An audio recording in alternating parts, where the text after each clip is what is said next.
And to President Museveni, in 1986, you asked for 4 years to reorganize the country and hand over power to a civilian government. We agreed. You personally said that Africa's problem was not the people, but the leaders who overstay in power. In 1990, you asked for 5 more years to be able to enact a durable constitution for the nation, and then go. We agreed. In 1995, you asked for a new mandate under the constitution. You asked for 5 more years. We agreed. In 2001, you requested the nation to renew your mandate for the last constitutional term. We agreed. In 2005, you moved to remove presidential term limits. You told us that you wanted only 5 years to be able to consolidate your achievements. We agreed. And then in 2011, you came back. You campaigned under the Prosperity for All slogan. You promised that poverty would be history in Uganda after that term, and that you would return to Rwachitula and look after your cows. These were your words.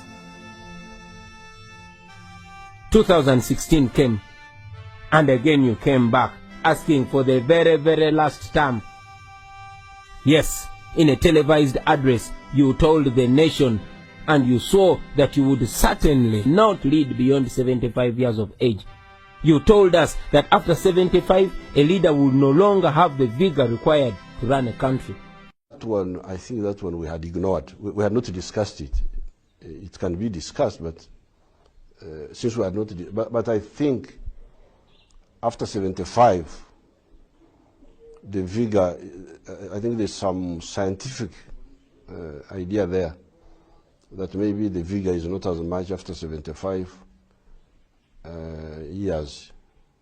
So that one I wouldn't quarrel with some. I know there are some leaders who have been leading even beyond 75, but I think if you want very active leaders, it should good to have the ones below 75.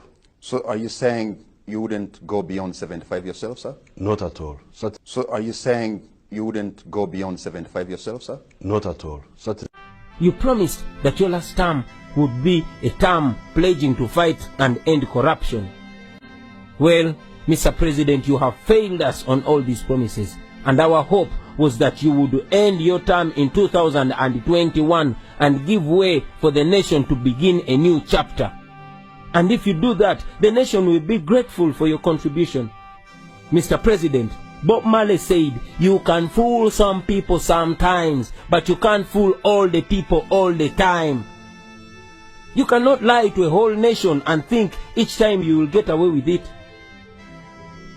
As a good reader of history, you should remember that history repeats itself with leaders who thought they were wiser than their generations. Those who thought that populations were gullible and easily manipulated. Usually there comes a time when people are tired. Ugandans are tired. They have been patient with you.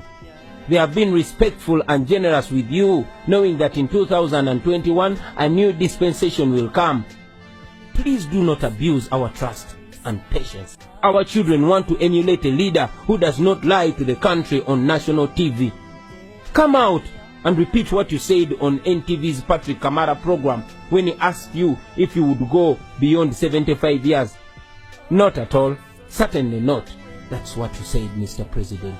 And as the first citizen of Uganda, you should come out and inspire the nation to always be truthful to their word. Because as they say, a man is as good as his word. We cannot continue to have a president whose word we can no longer trust. Enough is enough. Now to you, my fellow Ugandans, especially the younger generation, I know you know the things I'm talking about because most of the problems I have mentioned affect you every day. Poverty, unemployment, uncertainty, exclusion, violence at the hands of the state, and many others. We only have this one chance. No matter your tribe, no matter your religion, no matter your political affiliation or creed, poverty and these terrible conditions in our country do not discriminate. Article number 1 of our Constitution says all power belongs to the people. We are the people.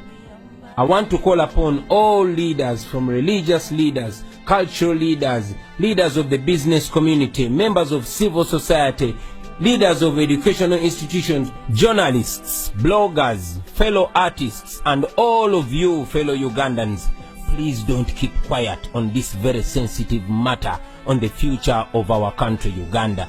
As it has been said before, and now seems real in our times, that the world is suffering not because of the words of the evil people, but because of the silence of the good people. Speak up, or else your children in future will ask you what you did when the nation came to this point. Begin today and exercise your God-given right. Call your member of parliament, or better still, pay them a visit and demand for accountability. Stand up and speak up. Rise up before it's too late, my brothers and sisters.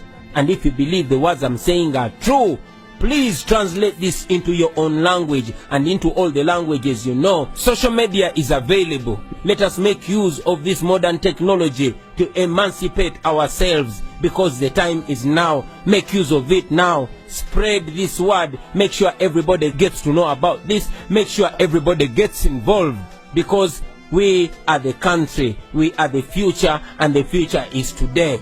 Thank you very much. For God and my country.